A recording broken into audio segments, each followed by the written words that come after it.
And that's in 2026, one of the main things that we have to get in our thick skulls. It's not that any one of these things is the revolution.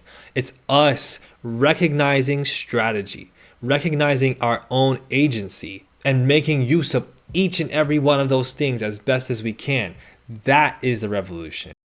As much as the Super Bowl halftime show cannot be a place for like real, like radical revolutionary politics and things like that, it is interesting to see how popular artists, both by the demands of popular audiences, right, us, the people, and by sort of the missions of their careers that they've set forth, can touch on the social and the political, can touch on what people are feeling and going through, and try to offer messages that not just, cater to those audiences, but maybe try to inspire those audiences to do things to better the world, right? And that's what we demand of our artists. That's what we try to demand of our artists. That's what we try to demand of entertainers. And I don't think that that is useless at all. I think it has a place. We talked about, a really good article by someone named Eric Ramos, where he was talking about, everybody's not going to be at Z in the alphabet. Some people are going to be at A, some people are going to be at D, right? And the point is, how can we engage with where people are at and move them to do a little bit more, to think a little bit more critically,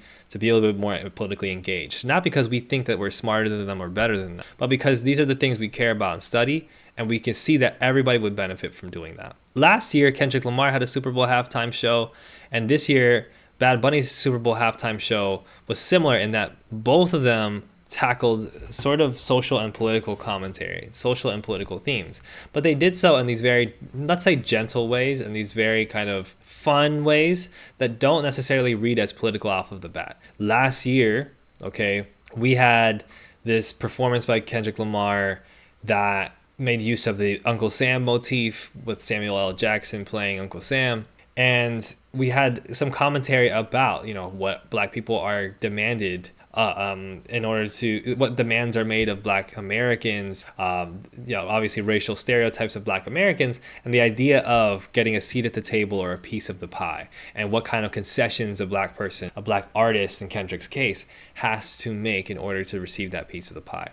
This year, with Bad Bunny's performance coming in the middle of, this spike of engagement regarding immigration control after this massive sort of upheaval in Minnesota, in which multiple people were killed, and in which Minnesotans held a general strike, one of the largest in decades in the United States. There is a lot of conversation about Latinos and about immigration in this country, which Bad Bunny, through his work recently talking about Puerto Rico, through his social advocacy for not just Latinos as a general block, but for Puerto Ricans and for also queer Puerto Ricans, for issues of gender in Latin America, stepped into that as like a really interesting figurehead, right? Everything from the usage of the Puerto Rican independence flag, which has a different shade of blue and is notably, obviously, a bit politically sharp with regards to discourse about Puerto Rico right now, about Puerto Rico probably having a colonial status. I regard it as a colonial status, but formally is like an unincorporated territory of the United States. To the singing of Lo que le pasó a Hawaii, which was sung by Ricky Martin, which is a song off of Bad Bunny's album, which essentially talks about the exploitation of Puerto Rico and makes a comparison to the exploitation of Hawaii, which was incorporated as a state. This is also, a commentary against sort of statehood incorporation of Puerto Rico into the United States. It's a commentary against that. Which is, something that Puerto Ricans have technically voted on multiple times, incorporation as a state, under the hopes that becoming an official U.S. state is the best way to address the needs of Puerto Rico as an island, where a lot of folks who are a little bit more progressive are, especially, with their moral objections to the United States empire, have a sense of, okay, that's actually not going to help at all. Because even if we were to look at a scenario preceding this, like Hawaii's, we can see that for Native Hawaiians, for indigenous folks in Hawaii, for Polynesian folks in Hawaii, and for the working classes of Hawaii, the poor of Hawaii, the incorporation of Hawaii into a U.S. state at best did nothing for those people, but moreover did a lot of negative for those people, right? Levita Farrow says, becoming a state is like getting an LLC. Yeah, it sounds cool, but doesn't do much. Perfect point. Perfect point. Still remember Lolita Lebron, important like independence political activist in Puerto Rico. Yes. So there's a lot of commentary, that had been going on about like, well, it's better than nothing. And this is a big commentary also from Bad Bunny about assimilation. I think what's really interesting is that rather than emphasizing Latinidad, which was emphasized in a lot of ways through symbolism and through aesthetic and through obviously the audience being catered to, the Latin American audience.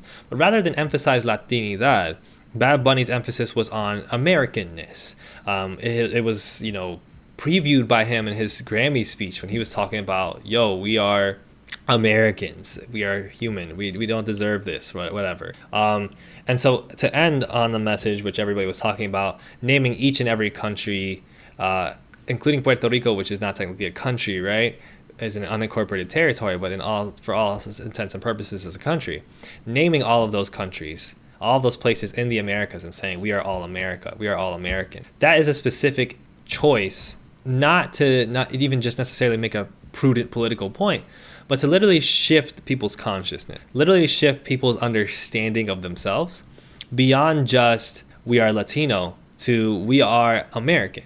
And beyond for Americans of the United States, USians, to say we are Americans and these others are Latin Americans. But to say, we are all part of the same project. And in my commentary, I talked about how there are ups and downs of that in a sense, because there are parts of being a part of the American project, there are parts of the American project that Latinos don't necessarily want to take accountability for, that they have benefited from tremendously, that Latinidad as a concept puts forward, that are very similar to the systems of oppression in the United States. Anyway, this is a lot of rambling, right? But this is sort of his closure on a message that has been pushed by Latino activists for a long time, which is sort of rethinking the idea of like, who's American, what is Americanness? And I think at the end of that Super Bowl, I feel like that point finally reached its conclusion. It finally was made on that global stage in that way that everybody had to kind of acknowledge and everybody embraced, right? Now, that is all good and well, but is that really going to be politically revolutionary? Was it a political message? No. Is it something that is going to hurt the pockets of the NFL and other, let's say corrupt corporations, really massive capitalist entities that profit off of exploiting millions of people? No. Did, collaborating with Zara on this necessarily register as a very politically progressive move? No. There's all these ways in which you can nitpick. Lady Gaga being potentially a Zionist, all these kinds of ways that you can look at this and say, hey guys, this is not the revolution, or this is not something progressive. This is actually something that is assimilative. This is actually something that is distracting. It is giving us a focus on, incorporating ourselves with other people and focusing on ideas of humanity as a distraction from the realities of inhumane treatment, the realities of exploitation and oppression. It is a safe message that doesn't really challenge evil at all. But I do think, as Raspberry AFK says, right, it's a positive thing to highlight those negatives and those contradictions. But it's also important to balance that with an understanding of what takes place here, right? With an understanding of like what Bad Bunny's job is, what puts him in a position to be making this kind of commentary in the first place, and whether or not that pushes the envelope in some way. In this period of time in which people are radicalizing further, people are thinking about empire more, people are thinking about socialism more versus capitalism, people are thinking about colonialism more, right? And I think the answer is kind of yes, right? I think the answer is kind of yes. I think this pushes the envelope in a really engaging and interesting way, okay? The question that comes up though, and this is kind of referenced in FD's title, is did Bad Bunny outwoke Kendrick, right? And this is an interesting side question to look at with regards to this entire discourse. We had Kendrick last year, we have Bad Bunny's this year. Each of them are doing, as FD argues, a kind of similar thing. Neither are super politically, venomous. There's not a lot of venom in either of their things. Ultimately, there is a very friendly message for corporations, a very friendly collaboration with corporations that are some of the most exploitative of our time. That cannot be synonymous with us, seeing it as politically inspiring, right? In the same way, it can be inspiring on an artistic and that humane level, and it could be inspiring on a smaller level in terms of getting more and more people engaged with politics or rejiggering their consciousness and for as far as how they approach politics. All this stuff is really important, but it's not like Bad Bunny just changed the world, right? And that's not necessarily the expectation either. But I think that there are interesting differentiations between the two. And I'd be interested to hear what you guys think as well, right? As Bugwagon says, I think critique has to be focused on pushing people that become curious from the messaging to more progressive environments / actions. This is absolutely true, right? Absolutely. The critique has to be focused on making it so that people feel like there's a tent that they can walk in after they're inspired by watching Bad Bunny's performance to say, okay, there's a lot of fucked up shit going on. I'm inspired. I want to do something, right? That's where we're supposed to come in and be educators and be working in solidarity with people and be organizing and getting people's money together and getting people, bodies together, right? But yeah, as far as whether or not Bad Bunny outwokes Kendrick, I think that's a fascinating conversation. This moment with Ricky Martin right here, I was told that Ricky Martin was singing an explicitly anti-colonial song with a lot of political messaging. Dope. You have both two queer artists, because Ricky Martin's gay, right? I know Lady Gaga's pan or bi.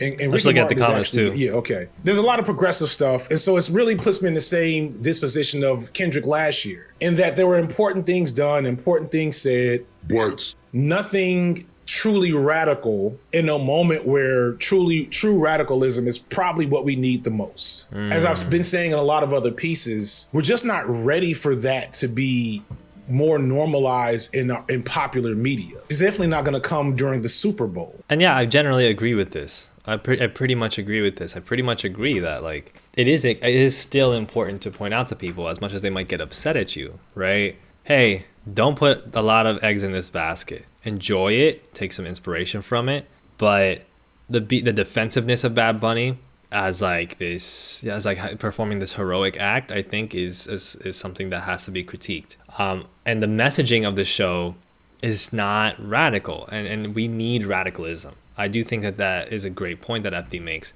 In this period of time, the world is falling apart in a lot of ways. The world that we came up in, the world that was built around us, the notions, the ideologies, the institutions, they're all collapsing in many ways. That's going to have severe economic repercussions, severe healthcare repercussions, right? Severe repercussions for people on that everyday level.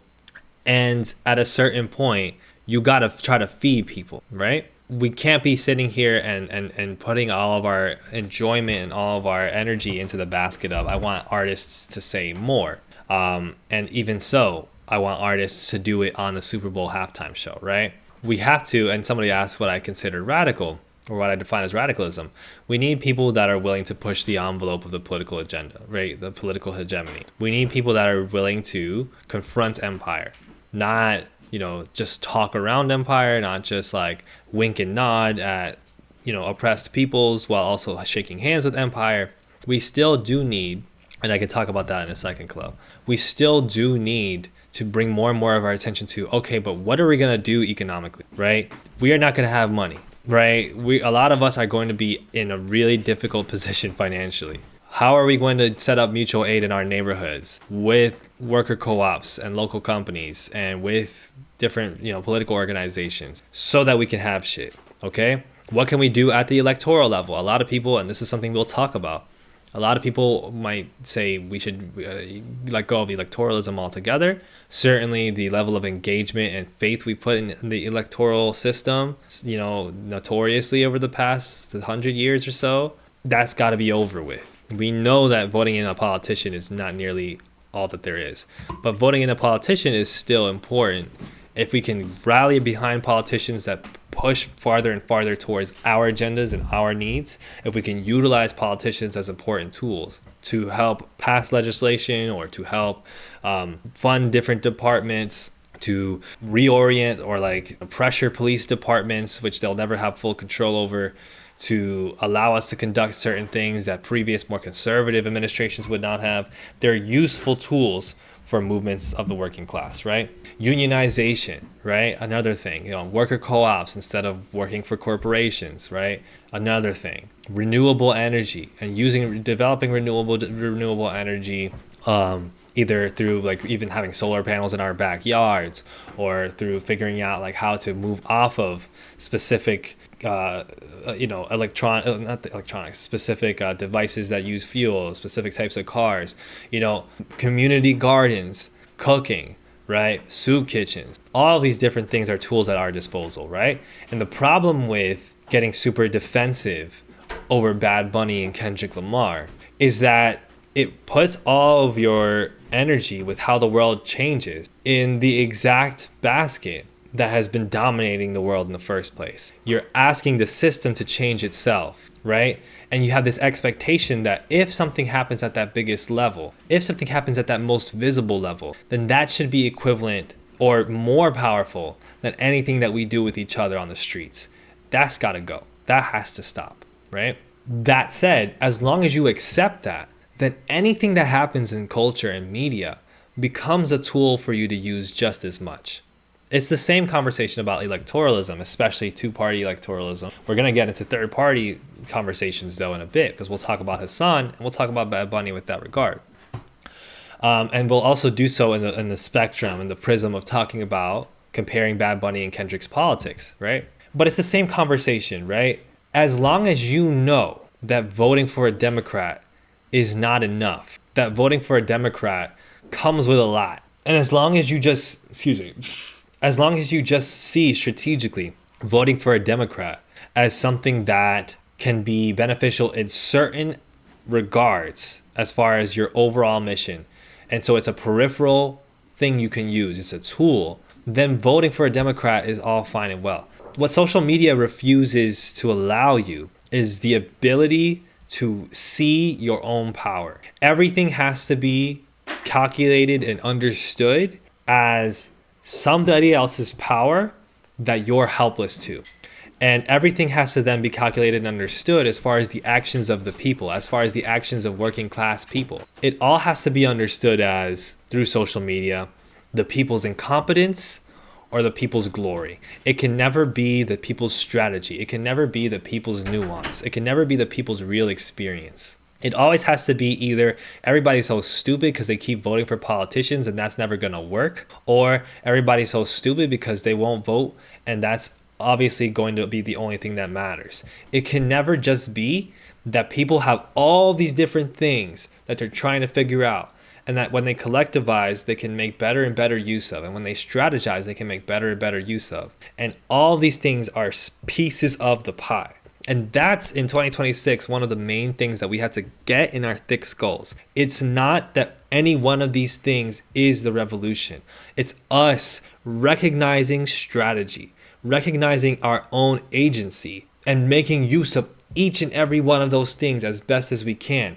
That is the revolution. And it's not any one person. It's not you and it's not me who has then the authority to speak to other people and say, you people are backwards. You people are counter-revolutionary. You people are just so dumb that you're not going to be able to help change the world. And that's why everything's fucked. None of us have the ability to do that. None of us should feel entitled to speak to other people as if they're beneath us, as if they're behind us, and as if they are then the red herring. They are then the cause of all of the suffering, right? It's not me and you.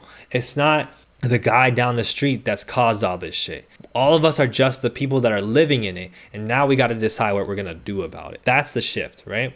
So when we talk about Bad Bunny and Kendrick Lamar, either way it goes, whichever artist you gravitate towards more, whichever artist you feel like is more empowering to you, or if it's both in different ways, whichever artist you feel very critical of and feel like people need to be more critical of, or if it's both, the overall message has to be, instead of these guys should change the world and they're just doing it wrong or doing it right, it should be, how can we utilize what these guys are doing in order to help in that overall mission, in order to help us figure out what we're going to do about it, about this, okay? That is when you change your perspective, right? It's like waking up one day and going to school and realizing, like, instead of school being this dumb place where everything sucks and none of this is going to matter down the road, seeing school as this very flawed institution in which there are a lot of people and resources that you could use to help you on your journey, right?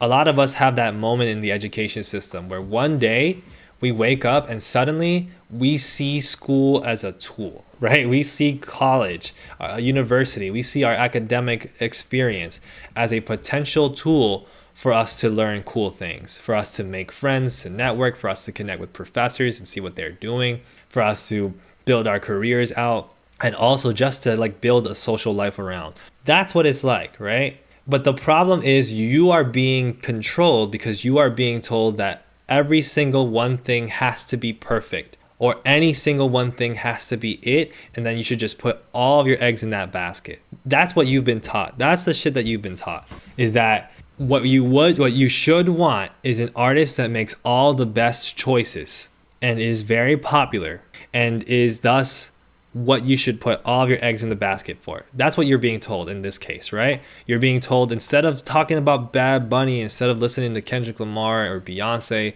or listening to Doechii or Hosier, or listening to, whatever artist, right? You're being told all those people are problematic, all those people are backwards in XYZ ways, therefore they should be dropped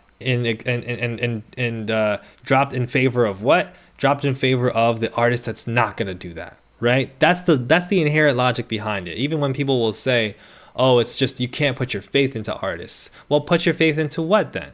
Right? Who's saying that everybody's putting all their eggs into one basket? Who's saying that everybody's putting their faith into artists to do all the politics for them? Right? Same thing with everything else. The electoral system. It's not that you are being it's not that the electoral system is completely meaningless. It's that you need to shift from thinking of electoralism, of your vote, as your civic duty and political right and the way that you engage with politics, to just one of many things that you engage with to try to figure out what to do about this, okay? It's strategy. You have to think strategically. Same thing with different countries. This is a big problem that I have with like discourse about geopolitics online. It has to be that a country is good or bad. It has to be that a country is the revolution or it's not. It cannot simply be that different countries have different strategic purposes as far as how they're governed geopolitically, and that specifically you can utilize those in order to advance your own goals, right? I think a great example of this is actually in Brazil. I've brought this up before, and I like to do this partially because a lot of this conversation becomes American leftists, the American left, you dumb Americans, you simply don't understand politics. And if you just understand how the global South operates politically, then you will actually do revolution and not this dumb stuff you do on social media. Okay, well, if we're going to critique social media and we're going to talk about global South organizing, then we should talk about Brazil. And when we're not going to talk about Brazil's Workers' Party, we're going to talk about the Landless Workers Movement in Brazil, the MST. If you don't know what that is, it is a large social movement with an informal membership of over 1.5 million across 23 Brazilian states, and it's focused on land reform. And it has a strictly kind of Marxist, socialist ideological background, and essentially the main thing that it does is work at reclaiming land that is being abandoned or misused or illegally occupied by all types of settlers and all types of corporate capitalist interests. And they take over that arable land and they give it to poor and working class folks. Sometimes they're from the city, sometimes they're from the rural countryside. And those folks then learn how to plant on that land, plant sustainably, and then get, all this different agricultural work done. And then that agricultural work, right, can lead to different vegetables, for instance, being produced, or different, legumes being produced and then distributed across Brazil. And so it's like you've built a whole company through getting poor and working class folks to claim land. And there's a whole legal structure behind that. There's a whole fight with the government behind that, including with the center-left Workers' Party. However, right, when Jair Bolsonaro won in Brazil, that had a negative effect on the MST, just like it had a negative effect on many different things in Brazil, right? When the far right took over in Brazil, it was a very devastating thing.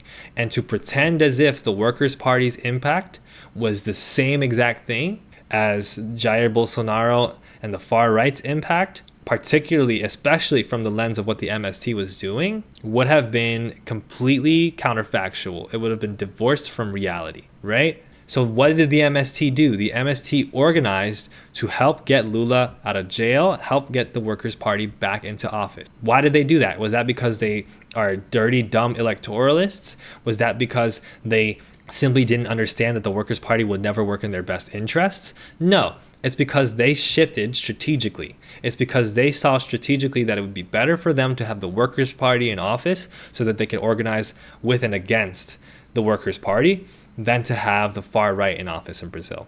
Okay? And that's what they did.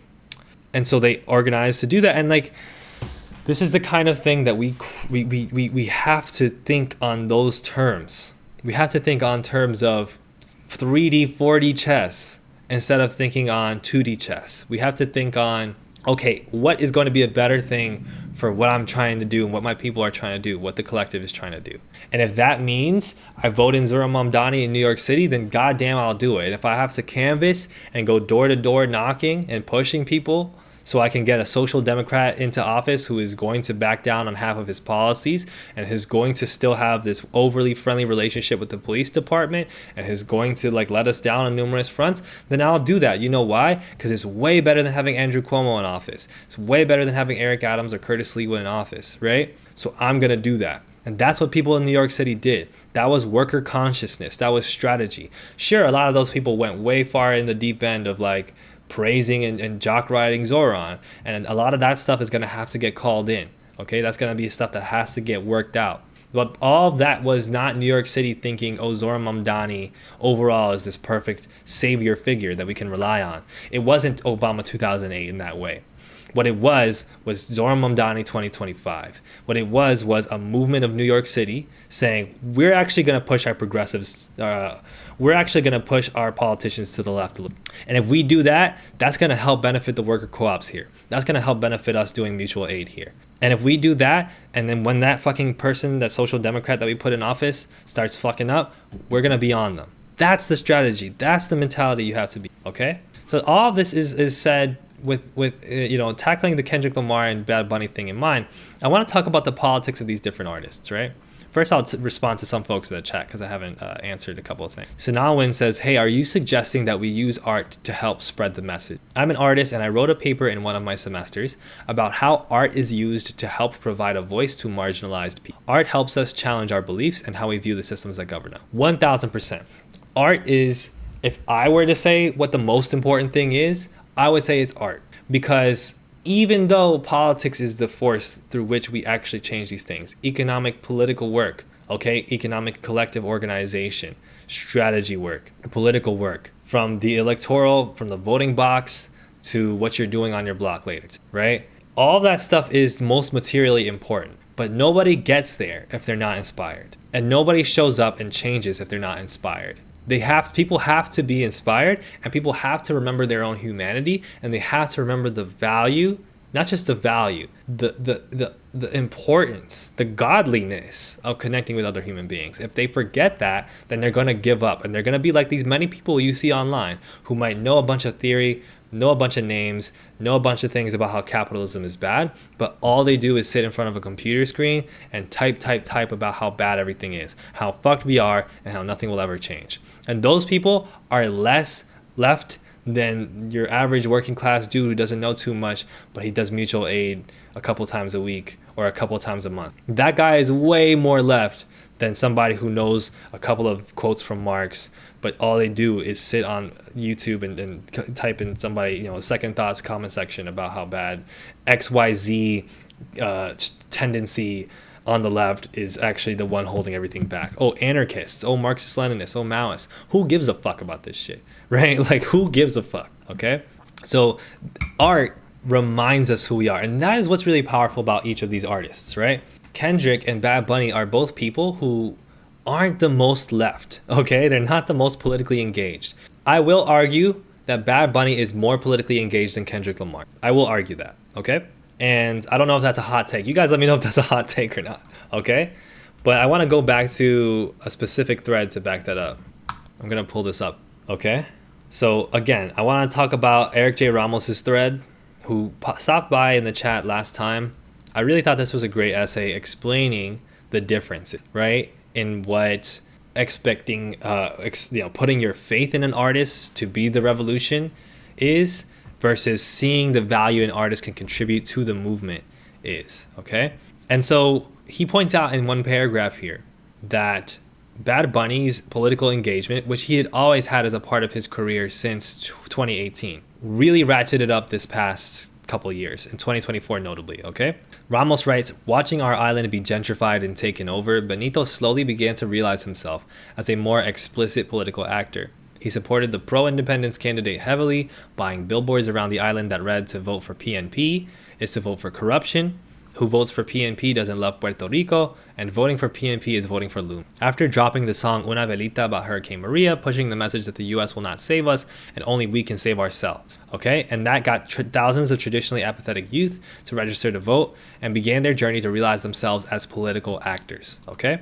This is something Kendrick Lamar doesn't do. And let me say something. I think Kendrick Lamar is probably a better artist than Bad Bunny. And this is not me knocking Kendrick Lamar as an artist, nor is it knocking the fact that, like I said, art is so valuable, it's so important to the human condition, that even if you are less political than somebody else, you can still be just as impactful to humanity and to the human condition, from which we work to become more and more engaged, positive political actors, if you just focus on what you can do with your art, right?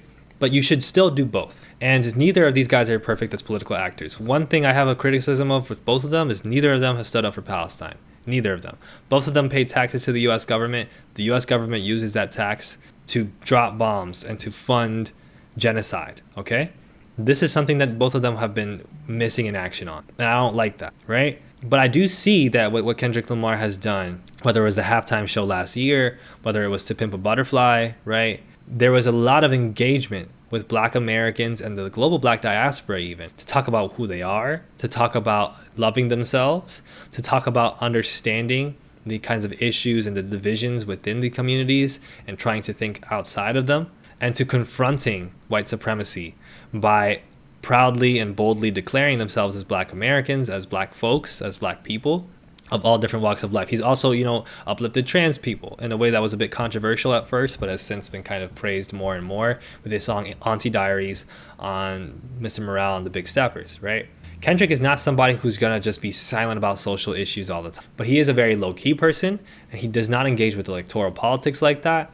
He does not say all that much about political things. Bad Bunny says more than that. Bad Bunny buys out advertisements, right? He buys out billboards to help people vote for a third party, okay? And that's another part of this that's really fascinating. What happened in the past gubernatorial election in Puerto Rico is that the right-wing candidate won, right? Jennifer Gonzalez won, okay? But in second place was a third party. It was a third-party coalition of different leftist organizations in Puerto Rico. So I'll show you what the numbers were. Juan Dalmau, whose party is Independence, the Puerto Rican Independence Party.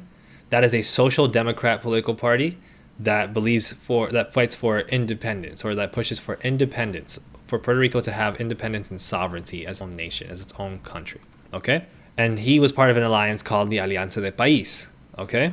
They came in second, 11 percentage points behind Jennifer González Colón, but still well ahead of the Popular Democratic Party, which is the center/center right/center left, essentially like the parallel to the Democratic Party in Puerto Rico, the PPD, okay? So the PPD has been increasingly seen for what it is in Puerto Rico, which is a compromise party, which is a comprador party, which is a party that will talk about liberal ideas and will talk about being for the people, but ultimately is very much in service of corporations, is very much corrupt, and is very much not interested in challenging capitalism even a little bit, nor is it interested in the independence of Puerto Rico, okay?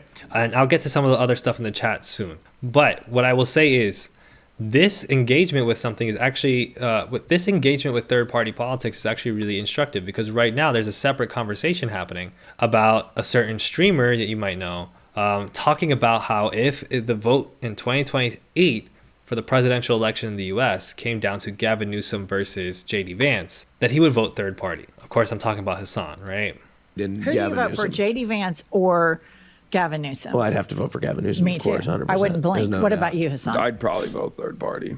You would? Oh, yeah. Hassan Piker, who is the world's oldest angry teenager, just This is an angry liberal. said that if this was the choice in 2028, he would vote third party. You're telling me that after all that, you're willing to risk more of the same. So why is Hassan so willing to let this continue? And so this is what's interesting, right? Is because there's a framework, right? And these liberals have become more and more shit on over time, because people are seeing very nakedly just how toothless and how fake and how backwards the Democratic Party is in this country, and how much it does not represent any type of meaningful resistance to the Republican Party, right?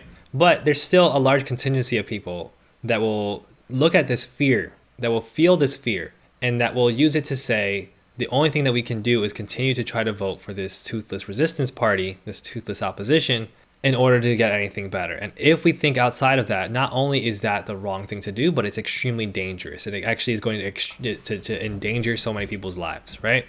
But these are the same liberals that will look at that Super Bowl halftime show and say, wow, Bad Bunny is so amazing, and not realize that he literally pushed for the exact politics that they are saying is dangerous in Puerto Rico. He pushed for a third party, a left of center social democratic party that was formed not recently, but that was backed by an alliance that was formed recently in Puerto Rico. He put money behind it. He bought billboards. He did stump speeches. Okay, Bad Bunny was active in this election. That politics ended up having, arguably the effect of putting the right wing back in power, right? Putting the far right back in power, and Jennifer Gonzalez, who is a conservative, who is a capitalist, who is pro-statehood, right? That choice could easily be manipulated as, well, you took votes away from the resistance for the opposition party because you wanted your perfection. You wanted to search for your purity politics because you're performative, because you actually just are comfortable upsetting people, right? And that would be an argument that honestly a lot of people would feel is fair in the United States liberal hegemony. But in 2026, this type of shit is not going to fly, right? It's all connected, okay? Seeing Bad Bunny's example and what kind of politics he pushes for also was so important to Puerto Rico because it engaged the youth as political actors, kind of a similar effect. And this wasn't all Bad Bunny's doing, by the way. This is not like Bad Bunny, it wasn't Bad Bunny running for president, but Bad Bunny helped push that. And he was very engaged in that, in a way that you could compare to like Bernie Bros in 2016 almost in the United States, right? But with really more anti-colonial implications, and a more leftward politics, frankly, than what Bernie Sanders offers in a lot of ways. But this is the kind of thing that a lot of folks are still afraid to engage with, and you have to. You simply have to, right? You simply have to, and this is something that I think I could critique Kendrick Lamar for. You have to be willing to ruffle some feathers among your alleged side, within your alleged collective, right? In order to mobilize them to be a little bit more daring, to be a little bit more realistic, okay? We did this strategy of voting blue no matter who to push Trump out. And what did it give us? Trump again. We weren't able to form any coherent resistance. We weren't able to build anything that would actually last, or that would actually matter, or that would actually engage with people in the United States, because the left was not really a left insofar as any type of building of any type of project. It was just vote for the opposition party, as bad as Joe Biden is, as bad as Kamala Harris is, as bad as the Democratic Party is.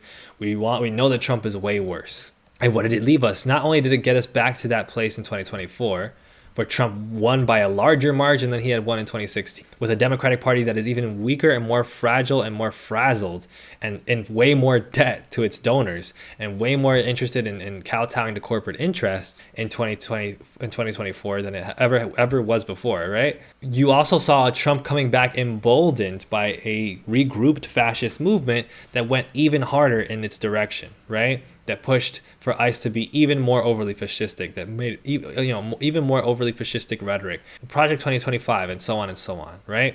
And so we did this strategy and it didn't work. But rather than engage with that truth, a lot of people seem to think that if we just do it again, that's better than nothing. But it is what got us here. Do you understand? Like, that's the difference, is the idea of like, well, maybe we can get 4 years of not so bad. But Biden was worse than Obama. Nobody would argue that. And Obama was not good. And all of those things that they did led to Trump being able to build power in that way. So to do this strategy again is just to say, I am perfectly cool with doing something that is going to build power for the far right. I'm perfectly cool with it. I'm super okay with that. I'm super into that, right? So regardless of what happens in 2028, which is 2 years away, more than 2 years away, because we're talking about the end of 2028. Regardless of what candidates end up being the candidates and what we do in the vote in the electoral booth at that point, there is no sense in us advocating to do the same strategy and pledging our votes in advance to Gavin Newsom, who is a right-wing Democratic politician, who is somebody who has assassinated the character of homeless people and trans people, somebody who is a neoliberal, a capitalist shill, somebody who was friendly with Charlie Kirk in his life, right? Simply because we are refusing to accept that the world has ended, right? We have refused to accept that this world has died.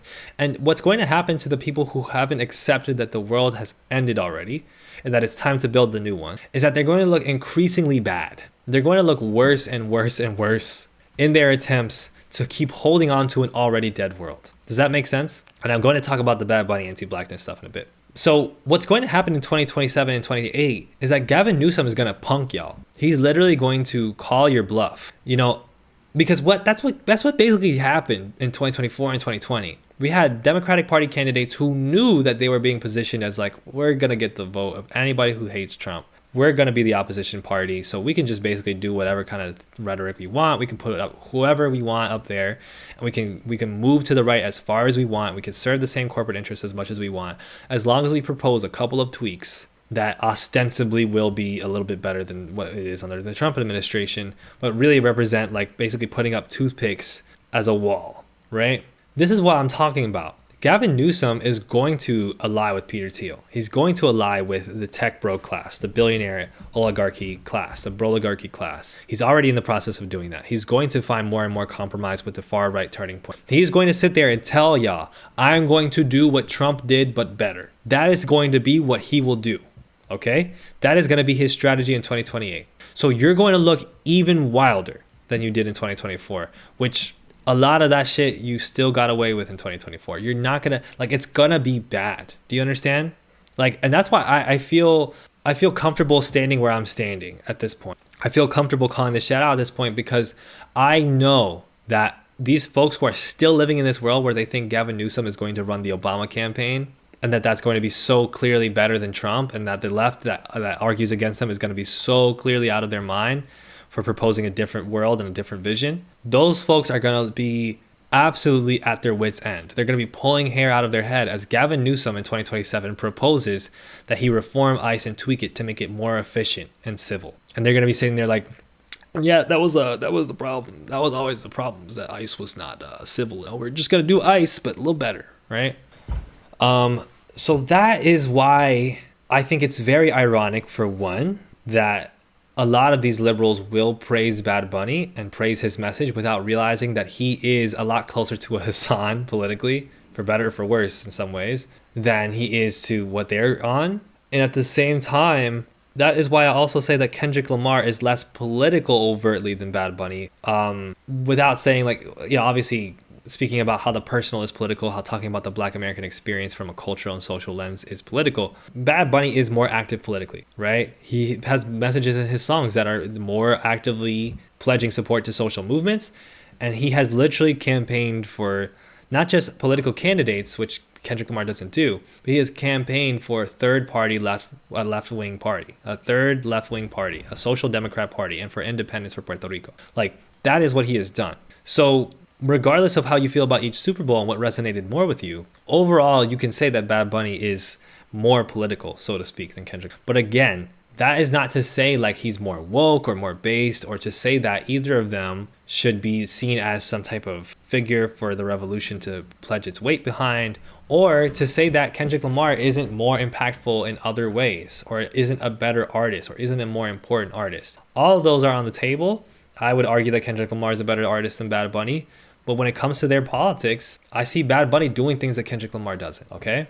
Now, I want to address also somebody's point that Bad Bunny needs to address his anti-blackness. And you've left other cool stuff in the chat too, so I will respond to that. I will call that out because the aesthetics of Latin trap is very Black American, and he came up with that. So he didn't come up with Latin trap, but I see what you mean. He also collaborates constantly with men who have a history of violence against women and queer people. I can't speak to that on like a larger level, but I know he collaborated, for instance, with Don Omar, who is somebody who he had previously called out for homophobia. And then like a year later, he made a song with them. That was a bad look. That was a bad look. And all this stuff is stuff I'm going to be talking about when I make my big video essay about Bad Bunny. It's going to be my version of like a Latino FD signifier video, okay? It's going to be an answer to an FD signifier video, but I'll be talking about Bad Bunny. And in it, I want to address the nascent and natural anti-blackness of Latinidad, and how that bleeds into Bad Bunny's message, and how that can kind of weaken his message, and how he is somebody who needs to continue to address that and get better at that. He has gotten better at it. He was vocally outspoken for Black Lives Matter in 2020. He had written about it. He has also, put forward images, attributing Africanness and as a key part of like Puerto Rican music, and like empowering some Afro-Boricua artists, Afro-Latin artists. I don't think he's like nearly the worst case in this. But he doesn't still realize that there's a lot more that should be done, right? Because if you push and you empower Latinos in that blanket sense, you are going to be empowering anti-blackness. It's an unfortunate reality. I say it as a Latino, mi gente Latino, right? Latinos are not conscious of a lot of the things that they do. And that's not even to give them an excuse, but like a lot of the fact of what Latin America has not been taught to folks, and in fact is emboldened and encouraged, especially among U.S. diaspora Latin Americans, as some type of radical identity in and of itself, as some type of radical protest of Americanness, of gringos in and of itself. And so with Latin America, you have this dynamic where Latin Americans think that because they're not gringos, there is something decolonial about them. There is something people power about Latinidad. That is not it, okay?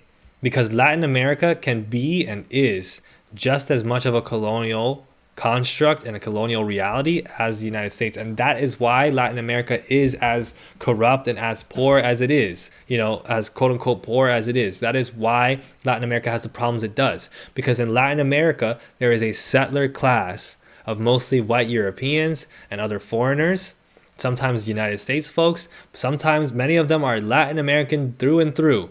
People who have been in Latin America for a generation or two or three or four, who have names from Croatia and Italy and Germany, okay, and from Spain, of course, who are white or very light-skinned and who dominate media, who dominate culture, but most importantly, who dominate political economy, who have their, economic groups, Grupo Económico, where they control specific sectors of the natural resources of Latin America, and they pimp them out to other countries while keeping exploitation extremely high, labor exploitation extremely high, poverty extremely high, infrastructure extremely underdeveloped. All of these problems in Latin America can go back to that settler capitalist class, right?